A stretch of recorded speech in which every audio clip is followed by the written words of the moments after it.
Hello everybody. I feel like a little bit of an outlier in a session on wayfinding. As you'll see, my talk actually only has tangential relationship to questions of wayfinding and is really more concerned with some experiments that we've done to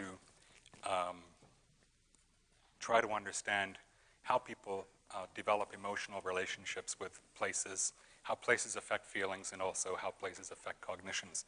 So I'm delighted to have a chance to tell you about this research. This is an overview of what I'd like to talk about. I'd like to begin by just briefly describing field approaches to what's sometimes called urban psychology, describe the methodology of the experiment that we did, and then talk about some specific findings related to two things. One being the presence of green space in urban environments and its effect on affect and cognition. And secondly, the effects of facade complexity, again, on affect and cognition, and then finally give some conclusions. So to begin with, there was some discussion yesterday of the, and this is something that's talked about frequently in this field, in the field of environmental psychology in particular, the idea that we can understand how people relate to places by showing them pictures of places and asking them questions. So a typical experiment in environmental psychology might consist, for example, of showing you a pair of images of places like this and asking you to express a preference for one or the other of them, or asking you to rate each of the pictures on a series of scales, maybe related to the emotional effects of the places. But as I said, as is frequently discussed, we often feel that showing people pictures is not enough to really get at what happens to us in real spaces. Another kind of approach, and this is an approach that we've used and continue to use in our lab, is to use some kind of simulation. And so what you're seeing here is some work that we did in simulations of interior settings. On the right, you see a model of a Frank Lloyd Wright house, the Jacobs house. On the left, you see a participant wearing a helmet.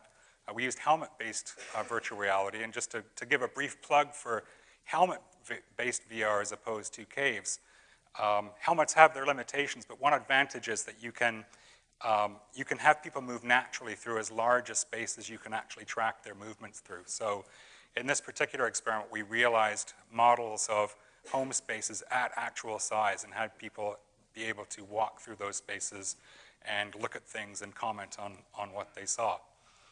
But even though simulations are better for a variety of reasons than showing pictures, we think, for getting at relationships between people and place, they're still just simulations. And one of the interests in our lab is understanding the scope and limits of using simulations to study how people respond to real places. So to do that, what you've got to do is actually study how people respond to real places.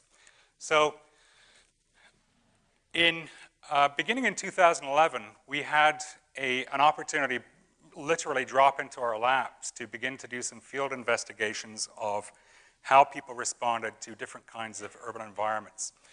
Some of you may have heard of this venture called the BMW Guggenheim Lab. It was a laboratory set up by the Guggenheim Museum in New York, sponsored heavily by the BMW company.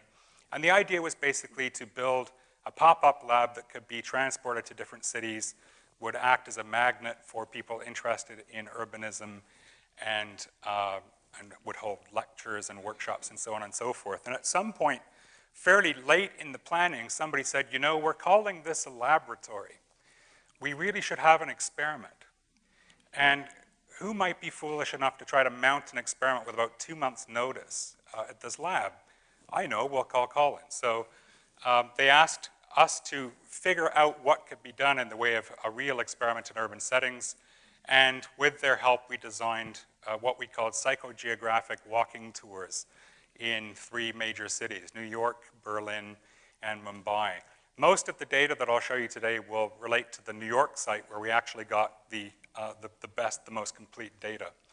And what we decided to do was to use a variety of different kinds of tools to try to understand what happens to people as they walk from place to place through an urban environment. So we used, I'll show you in a second, some simple self-assessment tools, and we used a psychophysiological measure, and we also used a cognitive test to map the relationship between place, cognition, and emotion.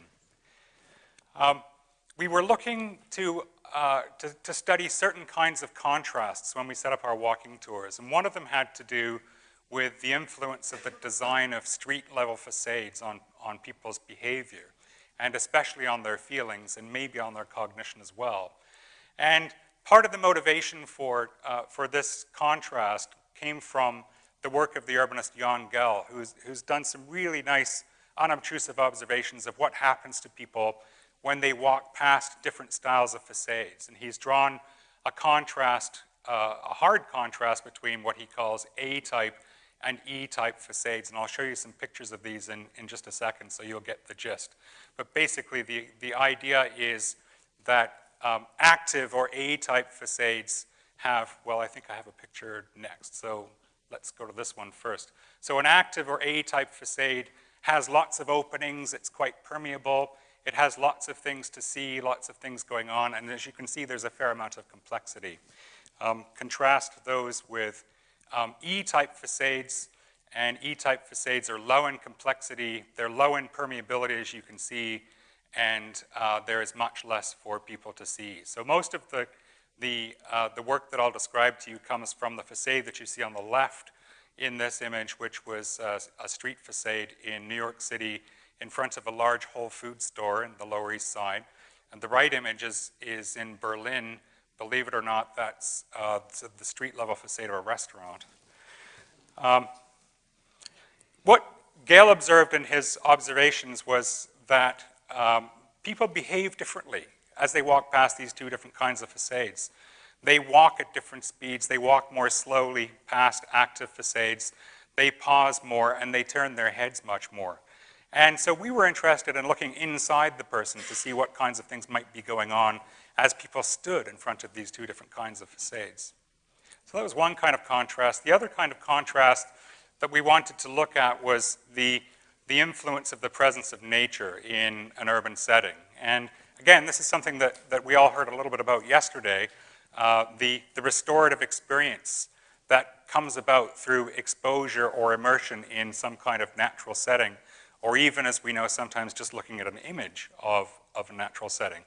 So one of the questions that we set out to ask was, in a city, does the type of nature that we're exposed to actually make a difference? So not every city is lucky enough to have something like a central park.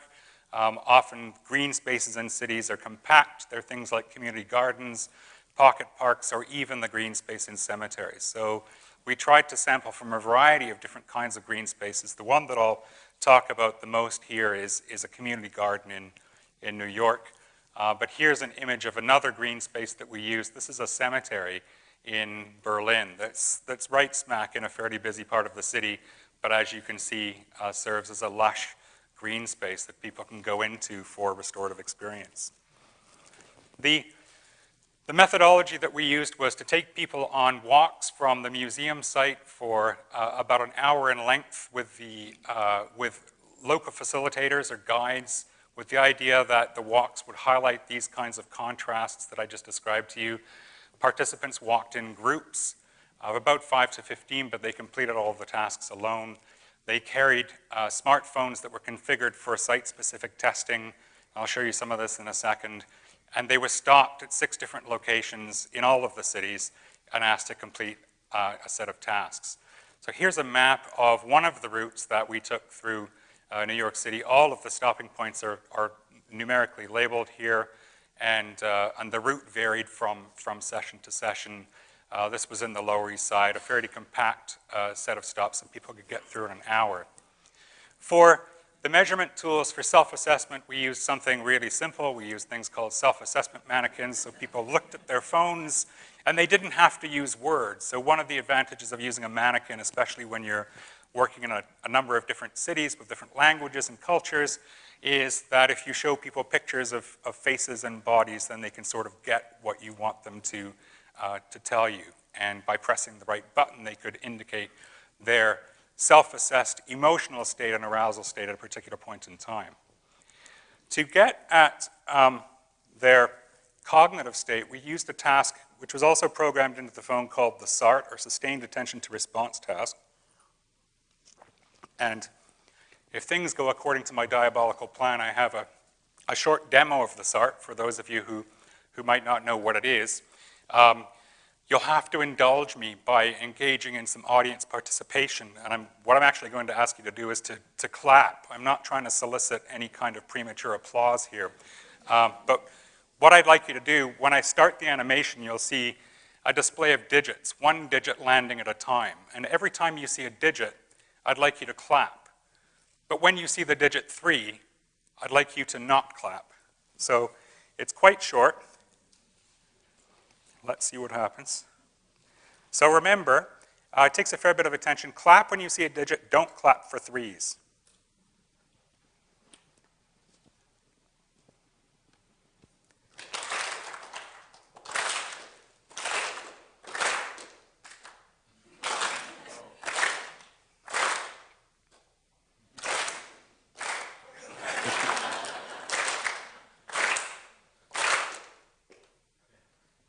You actually did very well, but you all heard the sounds of the failure of executive control.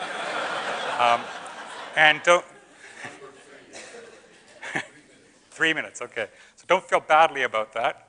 It takes practice to do this task really well. Okay, we also used a physiological measure of arousal. We used the electrodermal response, or skin conductance. It's a measure that's been around for over 100 years. The idea is that people wore bracelets that signaled their physiological arousal. It's basically indexing the state of their sweat glands. And the small illustration here shows what happens when people cross a busy street in New York. The street crossing is shown in the upper part of the slide. The bottom of the slide shows electrodermal response for a series of 3 participants. And the place where you see things start to go on the rise is when people started to cross the street. So that's what it looked like when the walks were in session. Here is the data on self-assessment. You can see that one of the things that you can see from this is that at baseline, this is at the lab, people had among the highest levels of affect, which suggests to me that people are happiest if you just leave them alone. But once we took people on the walk, you can see that we lit up a contrast in the predicted direction for impermeable and permeable facades, that's here. High levels of affect for nature, a high level here for this undeveloped site that I'll show you in a second, and low levels for the social housing site. The social housing site looked like this. Again, it's a fairly impermeable facade, which also, if you look closely, has the additional disadvantage that there are some sharp angles here that we all know the amygdala doesn't particularly like, and in this case, they can inflict some pain if you decide to sit down. The undeveloped site was this one, and we were surprised by the finding here that, that people seemed to like the site quite a lot. We looked a little deeper, and we discovered that there was a contrast, there was an interaction between people's residency status, that is, whether they were residents of New York or whether they were visitors, in terms of this site in particular, and also a little bit the nature site. People from away really liked that undeveloped site much more than locals did, and we've struggled to figure out why. My favorite responses came from somebody, when I asked them why they liked the site, they said, "This is the real New York." But we think it may also have something to do with the green space that you can see. These are the SART findings. You can see, surprisingly, that the highest rates of errors were when people were immersed in the green space. We really didn't expect this. We expected that people would be less distracted here.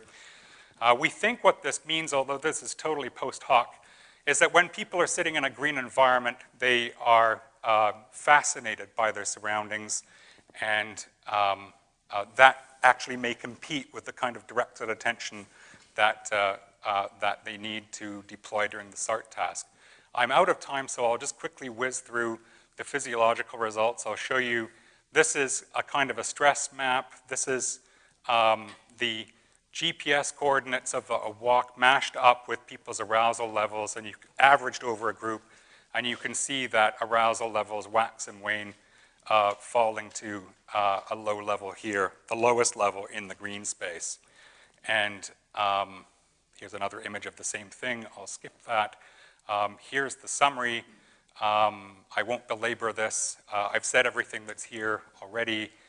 We think this is a mechanism this is a procedure that can be scaled to everything from urban scale to the insides of buildings, and we've worked at both of those scales. And there are lots of interesting things that we plan to do in the future that if anybody wants to ask me, I could tell you about.